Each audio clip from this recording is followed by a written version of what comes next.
Certo che a Genova non è semplice, perché comunque essere contro e non essere allineato anche da un punto di vista politico o dal punto di vista anche sportivo. Io per tanto tempo sono stato anche comunque escluso da certe situazioni perché ero sandoriano e perché comunque ero di sinistra, ma ero di una sinistra che non faceva piacere a molti. Io non sono mai stato a parte dei poteri forti, ne ho pagato le conseguenze, qualche anno non ho anche allenato, perché i vostri definiti mogi dei dilettanti sono sempre stati i miei primi nemici, perché dalla mia parte comunque c'è un rapporto di correttezza con i giocatori e un rapporto di onestà nei confronti della società. Sono un aziendalista, voglio rimanere tale perché nella mia vita privata, nel mio lavoro comunque ho una certa etica e non la vendo certamente per una panchina o per un pallone garotto.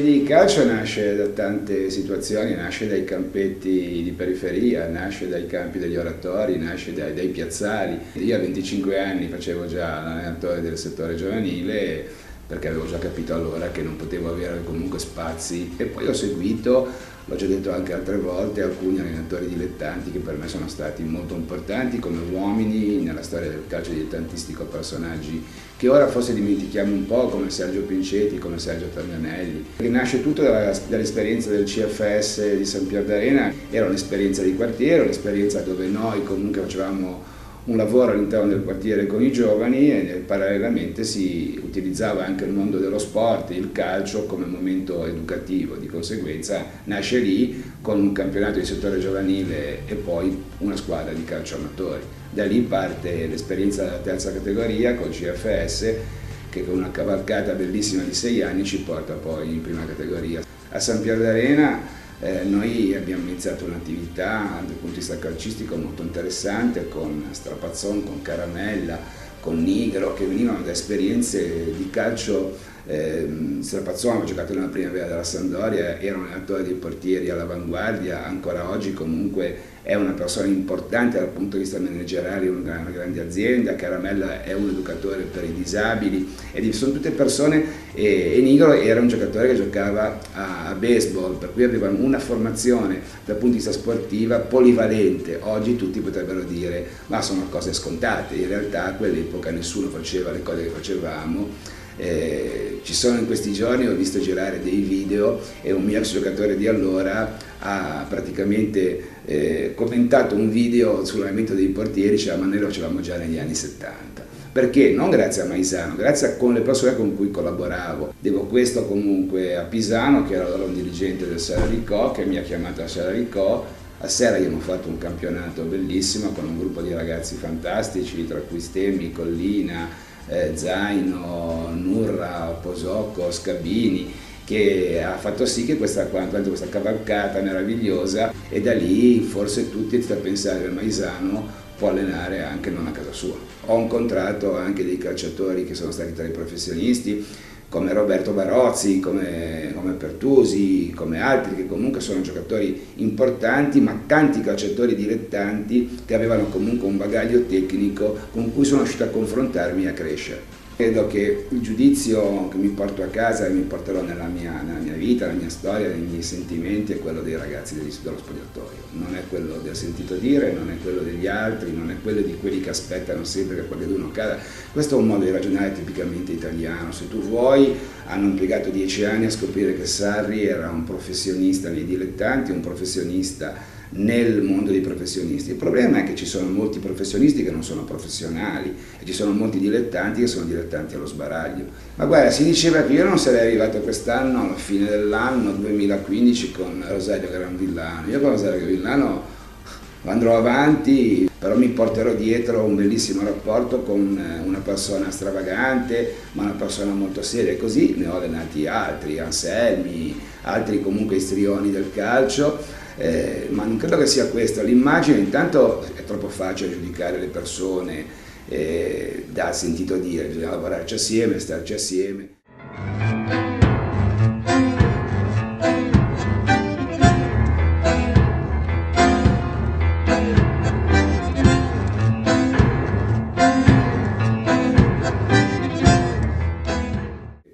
Bellissimo è stato un giorno in cui a una presentazione si chiese a un dirigente nostro ma voi siete la terza squadra di Genova? No, noi siamo la prima squadra di Sestri.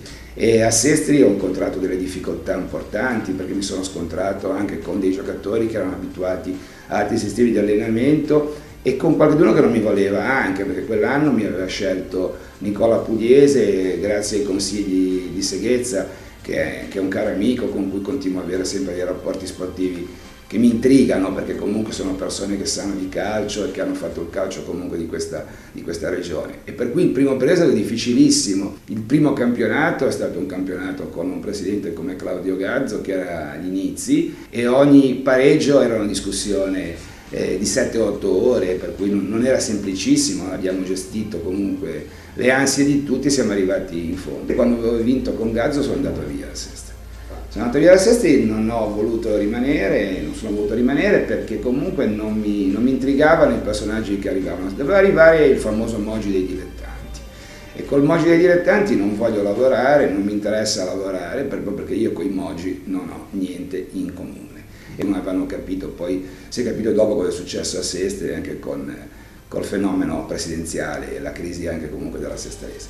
Il secondo è stata una cavalcata meravigliosa, con dei giocatori, con un gruppo di ragazzi fantastici, voglio ricordare il gruppo degli argentini con cui ci si sente ancora dopo tantissimo tempo, come comunque il calcio sia particolare, un giocatore come questo poteva giocare tranquillamente in Serie A o Serie B e sicuramente comunque in Serie C, ma perché nessun procuratore poteva comunque su di lui comunque in quel momento mercanteggiare. In Liguria e in Italia non ha fatto carriera, è il giocatore che è rimasto alla Sestrese. Per cui è una squadra che aveva dei grandi valori, ma aveva anche dei personaggi come Celano in panchina, no? Aveva dei personaggi come Polpo, il magazziniere, cioè tutte queste persone, dei dirigenti eccezionali come Franco Giovinazzo, per cui tutte persone che hanno saputo dare comunque il loro apporto. Non è nato niente per caso, ma l'aneddoto migliore è quando siamo andati a vincere a Pontedecimo. Noi abbiamo fatto perdevamo alla fine del primo tempo 1-0 e mi ricordo che sono andato nello spogliatoio e ho detto ai ragazzi questa partita la vinciamo anche alla grande, perché si vedeva nettamente che potevamo farcela. E secondo tempo Almirante ha fatto 2 gol eccezionali, è entrato Balboni che comunque ha preso la cabina di regia nonostante i suoi anni, è riuscito comunque la squadra a vincere, c'erano 1000 persone.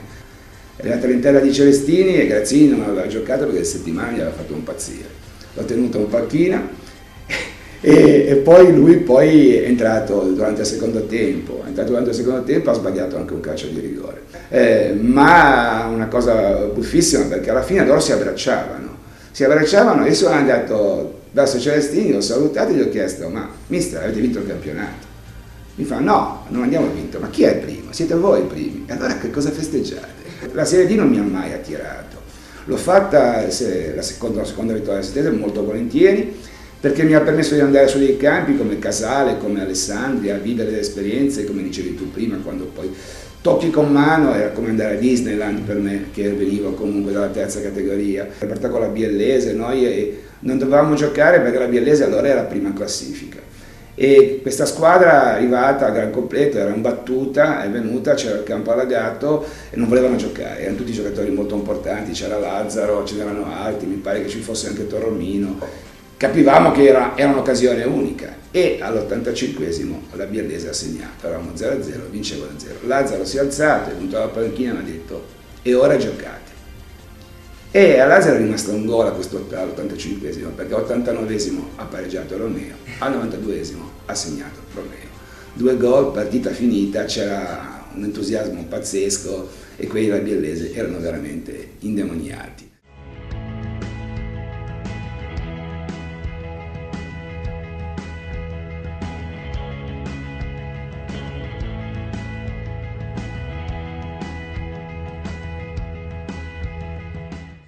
Busalla è una nobile decaduta che per tantissimi anni però ha vissuto con un nucleo storico di dirigenti, Mignacco, Bonafini, Navone e tanti altri, poi Aloe che è stato presidente, il papà di Monti ora che è un giocatore che è il capitano del Busalla, che è anche lui dirigente, però loro sono il Busalla, sono la città di Busalla che è divisa da questo ponte per arrivare al campo, però si sente di essere in questa realtà. Al di là della mia passione blu cerchiata, io sono due squadre che amo follemente dal punto di vista non dei colori ma della storia. Una è il Vado e una è il Sesti Levante. A Sesti Levante ho avuto parecchi avvicinamenti ma non ci sono mai arrivato.